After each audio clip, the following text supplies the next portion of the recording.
السلام علیکم ورحمۃ اللہ وبرکاتہ نحمده ونصلی علی رسولہ الکریم اما بعد۔ آج کا سبق سن لیجئے۔ آج کے سبق کی سرخی ہے حضور صلی اللہ علیہ وسلم کے سیرت کے متعلق پارٹ نمبر 16۔ اب بکریاں چرانے جاتے تھے بھائیوں کے ساتھ۔ ایک مرتبہ ایسا قصہ ہوا کہ بچوں کے ساتھ کھیل رہے تھے حضور صلی اللہ علیہ وسلم، اور بچے بھی کھیل رہے تھے۔ بکریاں جو ہے وہ گھاس کھا رہی تھی۔ اچانک کچھ فرشتے آسمانوں سے آئے، اور آپ کی عمر 2.5 سال کی 3 سال کی ہوگی، اور ان فرشتوں نے حضور صلی اللہ علیہ وسلم کو سب کے سامنے سے اٹھا لیا۔ بعض کتابوں میں یہ ہے کہ حضرت جبریل اور میکائیل تھے، اور بعض کتابوں میں یہ ہے کہ فرشتے تھے۔ بس یوں اٹھا لیا۔ یہ بھائی دیکھنے لگے، ارے ہمارا قریشی بھائی، حضور کو یہ قریشی بھائی کہتے تھے کہ قریشی بھائی، یہ بچے ہمارے قریشی بھائی کو کہاں لے جا رہے ہیں یہ لوگ؟ ایک پہاڑی تھی، اس پہاڑی پر حضور اکرم صلی اللہ علیہ وسلم کو لے گئے، اور وہاں جانے کے بعد حضور صلی اللہ علیہ وسلم کا سینہ چاک کیا، اور اندر سے کچھ نکالا۔ خون نکلتے ہوئے دیکھا ان بچوں نے، تو ظاہر بات ہے کہ خون سے آدمی ویسے ڈرتا ہے۔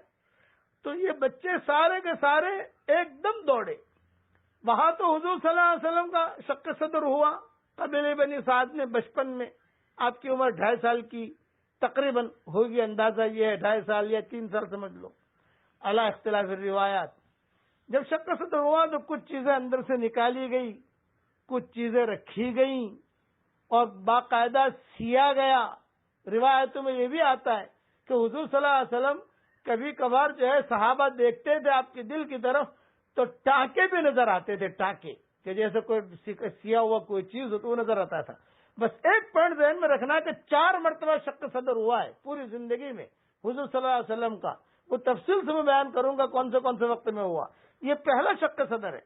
تو بھائی جو ہے وہ دوڑ گھبرا گئے کہ ارے ہمارا قریشی بھائی تو مر گیا، اس لیے کہ خون نکلا، اور کئی فرشتے ہیں، اور ایک روایت میں ایک غالب صرف 2 فرشتے تھے، جبریل اور میکائیل، اور سونے کا تشت لائے تھے آسمان سے، برف سے بھرا ہوا لے کر نمودار ہوئے، اور آپ کا شکم مبارک چاک کر کے قلب مطہر کو نکالا، اور دل کو نکالا، پھر دل کو بھی کاٹا، اس کو بھی چاک کیا، اور اس میں سے 1 یا 2 ٹکڑے خون کے جمے ہوئے نکالے، اور کہا کہ شیطان کا حصہ ہے۔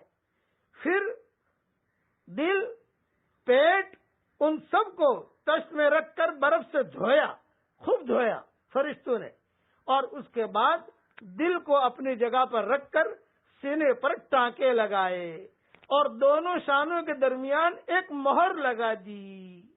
بس یہ کیا۔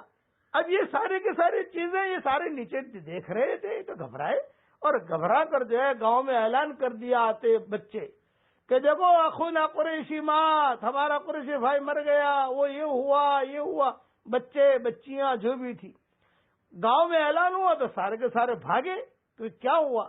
تو کتابوں میں لکھا ہے سورج غروب ہو رہا تھا، بکریاں رو رہی تھی، اور حضور صلی اللہ علیہ وسلم اکیلے پہاڑی کے دامن میں گھبرائے ہوئے، سہمے ہوئے کھڑے تھے۔ جب حضور نے دیکھا کہ حلیمہ آئی ہے تو حضور ایک دم سے دوڑے، ایسے دوڑے، اور حلیمہ بھی دوڑی، اور ایسے دوڑے حضور کہ جیسے دوڑتے دوڑتے جیسے گر جائیں گے، اور جو حلیمہ نے جو فوراً حضور صلی اللہ علیہ وسلم کو اپنے سینے سے لگایا تو حضور چمٹ کر روتے تھے، اور یہ کہتے تھے مجھے یہاں تکلیف ہے، ان لی وجع ہونا، مجھے یہاں تکلیف ہے۔ پورے کے پورے گاؤں والے جو تھے وہ سب آئے، اور سب نے جو ہے حلیمہ کو دلاسا دلایا حضور کو، اور حضور صلی اللہ علیہ وسلم روتے تھے، گھبرا جاتے تھے۔ رات کو جب سوتے تھے تو یہی بات کہتے تھے، وہ لوگ پھر آئے ہیں، وہ لوگ پھر آئے ہیں، وہ لوگ پھر آئے ہیں، جیسے بچہ ڈر جاتا ہے۔ تو چنانچہ پورے قبیلے والے یہ پریشان ہوئے کہ کہیں خدا نہ خواستہ اس بچے کا یہاں انتقال نہ ہو جائے۔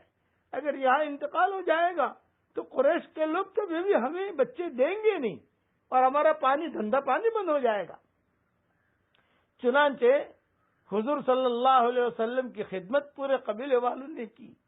حضور صلی اللہ علیہ وسلم جب حنین کے موقع کے اوپر اس قبیلے سے مقابلہ ہوا تھا تو انہوں نے یہی بات کہی تھی کہ حضرت آج اللہ نے آپ کو نبی بنایا ہے، لیکن جتنے غلام اور باندیاں بن کر یہاں آئے ہیں، بچپن میں انہوں نے آپ کے کپڑے دھوئے ہیں، بچپن میں آپ نے ان کو آپ کا انہوں نے اکرام کیا ہے، بچپن میں آپ کے کپڑے دھوئے ہیں، آپ کو دودھ پلایا ہے، آپ کو کھانا کھلایا ہے.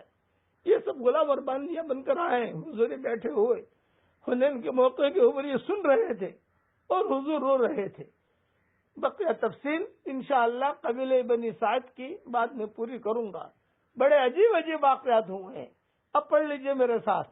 اللہم اغفر لی، اے اللہ مجھے معاف کر دیجئے.